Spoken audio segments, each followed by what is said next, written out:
Myanmar's military has charged the ousted civilian leader Aung San Suu Kyi with criminal offences. She's accused of breaching the country's strict import and export laws and illegally possessing two-way radios. New research suggests a single dose of the AstraZeneca vaccine may significantly reduce the transmission of the coronavirus. Researchers also found the jab provided good protection even when there was a gap of 12 weeks between the first and second doses. Canada has designated the Proud Boys and 3 other far-right organisations to be terrorist entities, joining a list that includes Al-Qaeda and the Islamic State group. And all of Thursday's warm-up matches in the Australian Open tennis tournament have been cancelled, and more than 500 people are being told to go into isolation due to a case of COVID-19 in a quarantine hotel where players are staying. Myanmar's military overthrows the country's democratic government and detains leader Aung San Suu Kyi and other politicians. In Somalia, at least 9 people, including an army general, were killed Sunday in a rebel attack on a hotel in Mogadishu. Vietnam's President Nguyen Phu Trong defends his fight against corruption after being named to a rare 3rd term as Communist Party secretary.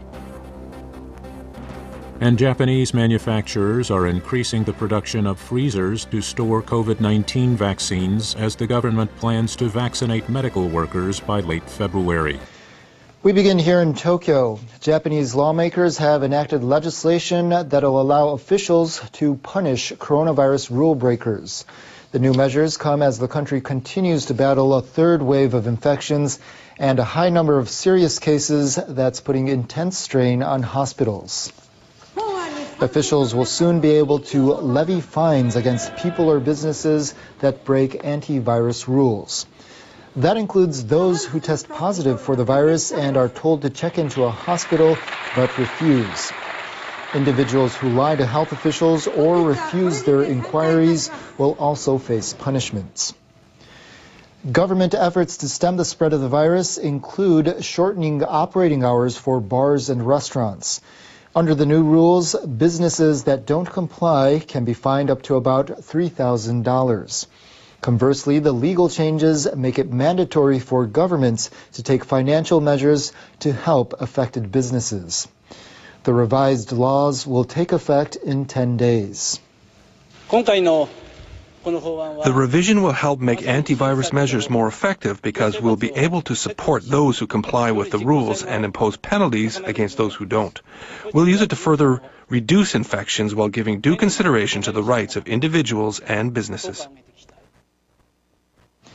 Japan recently decided to extend its state of emergency for 10 prefectures, including Tokyo, for 1 month until March 7th. Meanwhile, the health ministry says it's discovered a glitch in its coronavirus contact tracing app, Cocoa. It anonymously collects information on people who've come into close contact with users and then allows them to notify others of a positive coronavirus test. But the app has not been collecting or sending out data for Android users since September. Officials aim to fix the problem by mid-February. New case numbers in Japan have been on the decline in recent weeks, but authorities reported 120 deaths on Wednesday, breaking a record for the 2nd day in a row. People around the world are putting their faith in vaccines to bring the coronavirus pandemic to an end. With vaccinations underway in many countries, more and more data are coming in on their effectiveness and side effects. Israel is inoculating its people faster than any other country. About 30% of the population had been vaccinated by Saturday. There'll be more mutations in the future. Means that we have to race as fast as we can to vaccinate. The majority had received a vaccine developed by the U.S. pharmaceutical company Pfizer. Data from the government show only about 0.25% of people who received the first shot experienced side effects. Just slightly more suffered side effects after the second shot.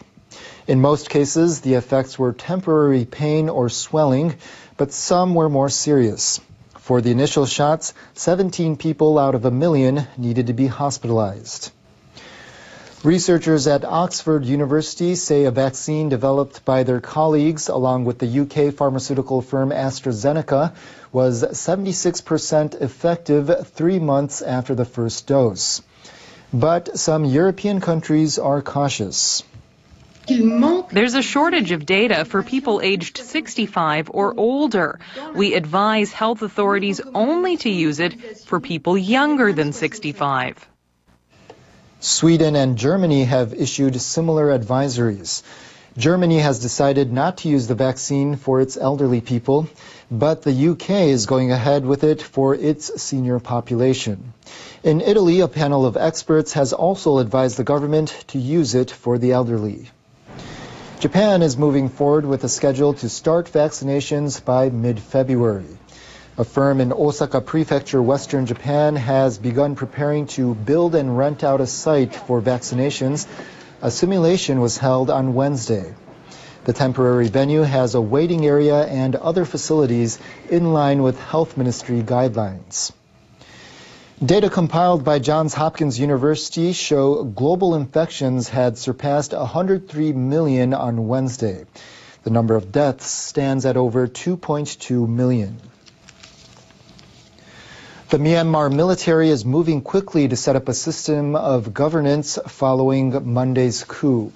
It's announced the appointments of top officials of key agencies through its newly established governing body.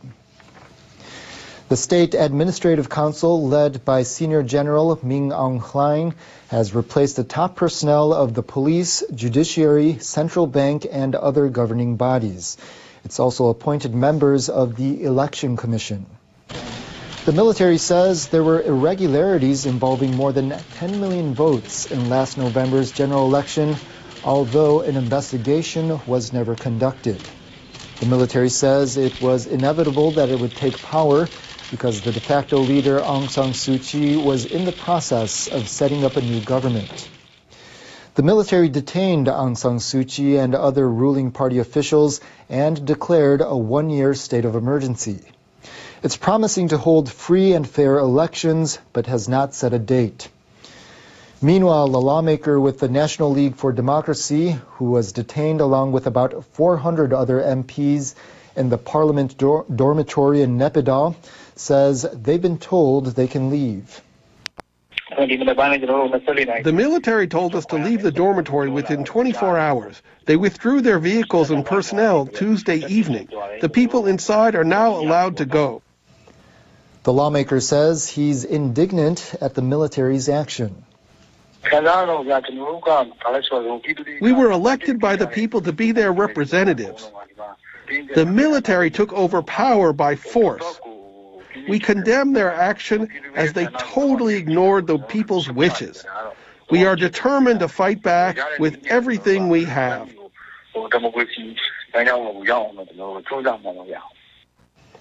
NLD sources say Aung San Suu Kyi remains under house arrest at her home in the capital and that communication with the outside world remains cut off.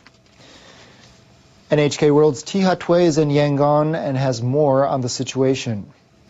Yangon has been relatively quiet today, with no protests nor military or police threats on the roads.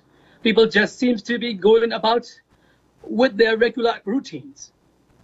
I saw a crowd of people in front of a government bank who seems to be worried about their money and making payments.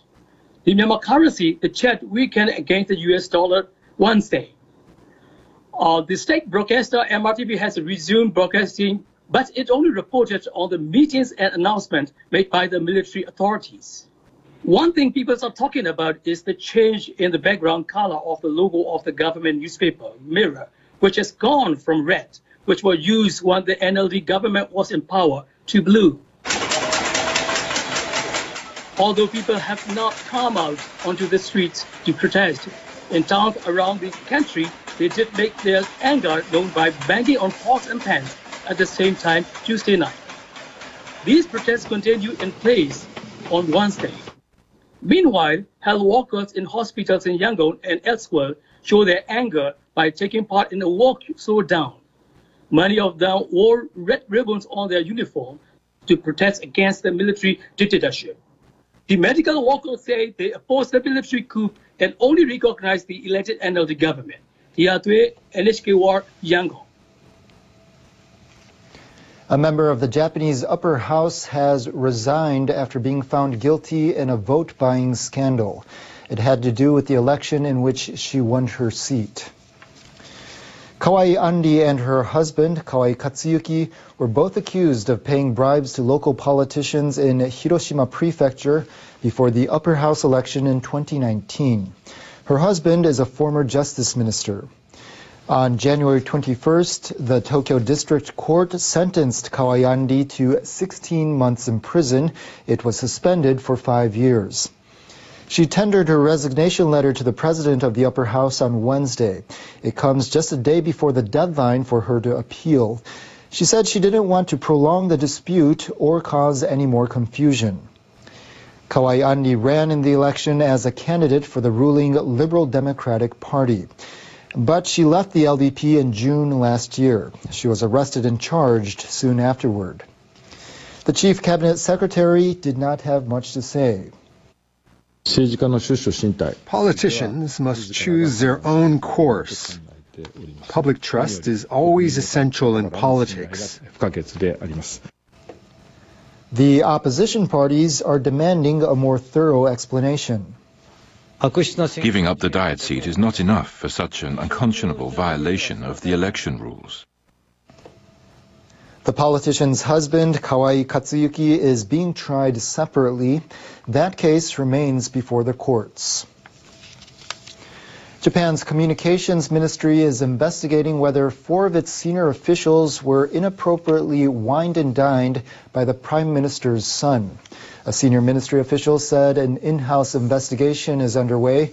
That follows a media report that suggested there may have been a violation of the law. Government officials are banned from receiving gifts or entertainment from interested parties. The Communications Ministry oversees the broadcasting industry. The Prime Minister's son works for a company involved in satellite broadcasting. Prime Minister Suga Yoshihide said he didn't know about the matter. I don't know anything about it. I believe the Communications Ministry will deal with it appropriately. Suga said he had no plan to ask his son about it. Heavy downpours have triggered serious flooding in parts of Turkey, inundating many vehicles and structures. Our meteorologist Sayaka Mori has the details. Hello there. Turkey's third populous area was severely hit by severe flooding. I want to take you to show you the video. Take a look at this. Heavy rainfall caused the flooding in western Turkey's Izmir on Tuesday. Officials said the region received 1.5 times more rain than the monthly average for February in just 10 hours. Many residences and businesses were severely damaged by the floods, which also left vehicles stranded on highways. In fact, at least one person has been reportedly killed by the flooding. It looks like conditions have much improved. No heavy rain is in the forecast for many places of Turkey. In fact, across the north, heavier rain is pounding. We've got lots of rain in the forecast for the British Isles, Germany, as well as Poland, and northern areas will likely see heavy snow because of the cold easterly winds. Temperatures will be -6 on Thursday for the daytime high. Moscow -1, London in the double digits, but it's going to be about 3 degrees for the daytime high on Sunday. So be careful of low temperatures during the weekend.